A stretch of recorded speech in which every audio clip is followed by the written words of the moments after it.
Hello friends, अब हम आए हैं क्वेश्चन नंबर 6 के साथ। इसमें क्या करें, calculate the molar mass of the following substance. नीचे जो सबस्टांस दे रखे ना, उनमें से इससे हमें क्या निकालना है, मोलर मास निकालना है। तो हमारे पास सबसे पहले ये है।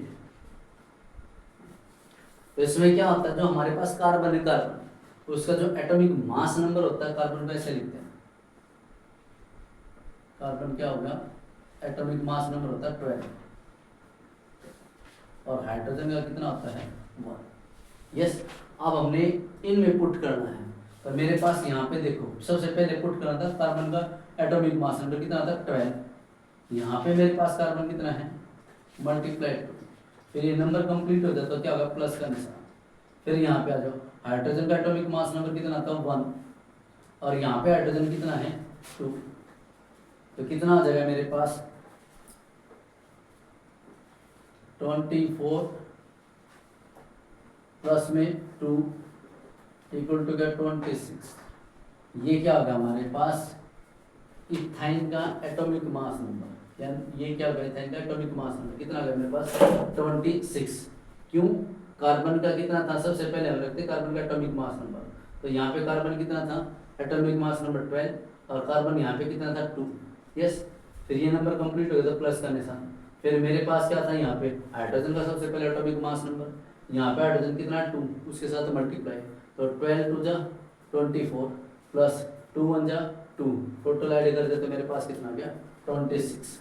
अब हम लेते हैं सल्फर। सल्फर का जो एटॉमिक मास नंबर होता है वो होता है 32। यस, तो यहाँ पे सल्फर कितने हैं 8। तो क्या हो जाएगा 32 मल्टीप्लाई 8 इक्वल टू क्या हो गया 8 2 जा 16, 8 3 जा 24 और 25। ये क्या होगा हमारे पास सल्फर का। अब आता है मेरे पास फास्फोरस। फास्फोरस है तो उसका जो एटॉमिक मास नंबर होता है वो होता है 31। यहाँ पे फास्फोरस कितने दे रखे 4। तो कितना हो गया 31 मल्टीप्लाई 4 इक्वल टू 4 1 जा 4 और 4 3 जा 12। ये क्या होगा हमारे पास फास्फोरस का। अब हमारे पास क्या आता है हाइड्रोजन क्लोराइड। अब हाइड्रोजन का जो एटॉमिक मास नंबर होता है वो तो होता है 1 और क्लोरीन का एटॉमिक मास नंबर कितना होता है 35.5। अब यहाँ पे देखो हाइड्रोजन मेरे पास कितना है 1, एटॉमिक मास नंबर कितना 1, यहाँ पे हाइड्रोजन कितना है 1। ये नंबर कंप्लीट हो गया तो प्लस। क्लोरीन का एटॉमिक मास नंबर कितना था 35.5, यहाँ पे क्लोरीन कितना 1। तो मेरे पास कितना हो गया 1 1 जा 1 प्लस 35.5 इक्वल टू कितना गया 36.5। ये क्या गया मेरे पास हाइड्रोजन क्लोराइड का। अब आता है मेरे पास हाइड्रोजन नाइट्रेट का। तो मेरे पास क्या है, अब आपको पता चल गया होगा हाइड्रोजन एटॉमिक मास नंबर कितना आता है 1।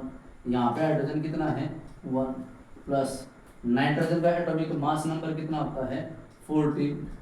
तो यहाँ पे नाइट्रोजन कितना है 1, ये नंबर कंप्लीट हो गया था प्लस। यहाँ पे ऑक्सीजन का एटॉमिक मास नंबर कितना है 16 और यहाँ पे जो ऑक्सीजन है वो कितना है 3।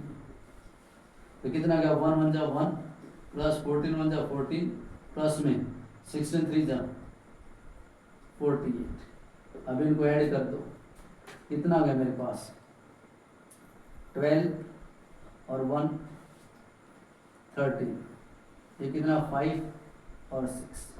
ये क्या हो गया मेरे पास नाइट्रिक एसिड का, हाइड्रोजन नाइट्रेट का कितना हो गया 63। अब देखो दोबारा हमने क्या निकालना था molar mass of the following. तो मेरे पास जो इथीन है, इथीन का जो फॉर्मूला था मेरे पास C2 इथाइन का C2H2 था, जिसमें हमने क्या है इथाइन का निकला टोटल कितना है 26। फिर हमारे पास सल्फर के मॉलिक्यूल्स थे 8, तो टोटल कितना निकल गया उसका मोलर मास 256। फिर हमारे पास फास्फोरस, फास्फोरस का मॉलिक्यूल्स, फास्फोरस का एटॉमिक मास नंबर कितना था 31, तो टोटल कितना निकल गया 124।